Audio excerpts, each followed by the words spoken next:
All right, welcome back. Today we're back at the Steam Railroading Institute in Owosso, Michigan, and we're here with Barney, who's one of the engineers for the big engine that you see here today. So, as we mentioned a couple weeks back, this is the 1225 engine, which was featured in the Polar Express. This is actually a pretty famous one.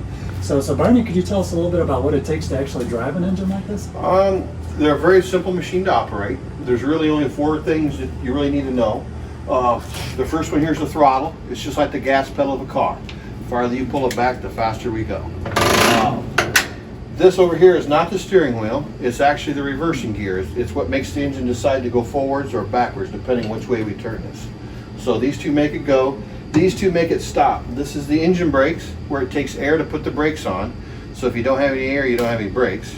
Whereas the train brake here takes air to keep the brakes off.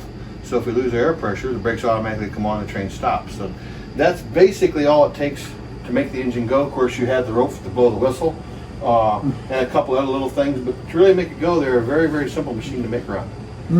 Okay, So interesting. It's you know, anybody can drive a car, can drive one of these. Really awesome. Okay, it'll take a little bit of training, I would think. So I know, like for engineering school, they take math and science classes and stuff like that.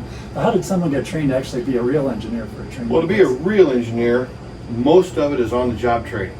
You basically learn it by doing it. There's a few schools that will show you or teach you the basic safety rules and some of the signal rules and whatnot that you use to operate the train.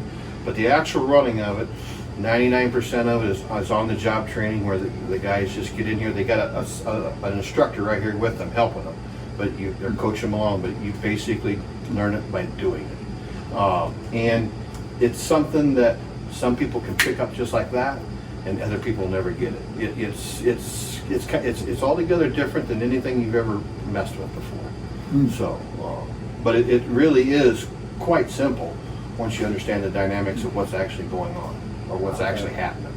Interesting. Awesome. Okay. One other story, if it'd be okay to share. You mentioned some to us earlier about this train originally didn't have a speedometer in it. Nope. So the engineers had to get kind of creative to figure out how fast they were going. Well, what engineers would do is they always carried a pocket watch with them, and they would time the milepost.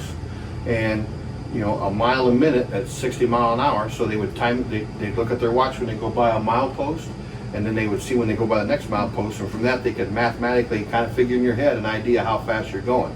Another thing that they used to use is the telephone poles along there. There were so many of them per mile, and the engineers knew that they should pass a telephone pole every second at 60 miles an hour, or every couple seconds they'd see two of them. So they kind of keep track of how fast stuff's going by the window, and then they could kind of figure in their head how fast they were going. So a lot of it was done in their head, just kind of, and a lot of it was done by feel. After you've done it enough times, you know how fast you're going. Yeah. Okay. So, interesting. Okay, excellent. So it took some math and science skills even to run an engine back in the day. Yep. So, There's a lot of stuff going on up here that you don't really see, but it's going on behind the scenes. Yeah. Okay. Excellent. Okay. Super. All right. Well, thank you very much for showing us around the engine today. No problem. Thank you.